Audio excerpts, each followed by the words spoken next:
Hi all welcome to food for all. இன்றைக்கி நம்ம சேனலில் ரொம்பவே ஹெல்த்தியான சத்துமாவு வச்சு ஒரு கொழுக்கட்டை ரெசிபி தான் பார்க்க போகிறோம். ஃபஸ்ட்டு அதுக்கு நான் இன்றைக்கி ஒரு 1/4 கப் வெல்லம் எடுத்திருக்கேன். நீங்கள் கருப்பட்டி இருந்தால் அது கூட எடுத்துக்கலாம். இது கூடவே ஒரு 1/4 டம்ளர் போல் தண்ணி ஊற்றிக்கலாம். இது எல்லாத்தையும் இப்போ நல்லா மிக்ஸ் பண்ணிவிட்டு வெல்லம் கரையிற வரைக்கும் கொதிக்க விட்டுறலாம். சில வெல்லத்தில் வந்து மண்ணுலாம் இருக்கும், மண் தூசிலாம். அதனால் நீங்கள் தனியாக வடிகட்டிட்டு திரும்ப பேனில் மாற்றி மாவு சேர்த்துக்கலாம். இதில் வந்துட்டு மண் தூசி எதுவும் இல்லை. அதனால் நான் டேரெக்டாகவே ஒரு ஸ்பூன் நெய்யும் கூடவே கொஞ்சமாக துருவின தேங்காயும் சேர்த்துக்கிறேன். இது கூட ஒரு 3/4 கப் போல் நம்ம சத்துணவுலலாம் கொடுப்பாங்கள்ல கவர்மெண்ட்டில், அந்த சத்து மாவு தான் எடுத்திருக்கேன். அதையும் சேர்த்துட்டு நல்லா மிக்ஸ் பண்ணிக்கலாம். தண்ணி ரொம்ப ஆயிடுச்சுன்னா ஒரு மாதிரி சதன்னு ஆயிரும். 3/4 கப் மாவுக்கு 1/4 கப் தண்ணி கரெக்டாக இருக்கும். நல்லா தண்ணியெல்லாம் உறிஞ்சு இந்த மாதிரி பாத்திரத்தில் ஒட்டாமல் திரண்டு வர்ற அளவுக்கு நல்லா கிண்டிக்கலாம்.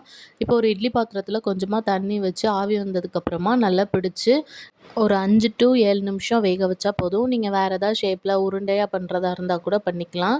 ஸ்நாக்ஸ் பாக்ஸுக்கெலாம் கொடுத்துடலாம். ரொம்பவே ஹெல்த்தி அண்ட் டேஸ்ட்டாகவும் இருக்கும். ரொம்ப நேரத்துக்கு ஈவினிங் வரைக்குமே சாஃப்டாக இருக்கும். குழந்தைங்க வந்துட்டு நல்லா விரும்பி சாப்பிடுவாங்க. நல்லா ஸ்வீட்டாகவே இருக்கும்.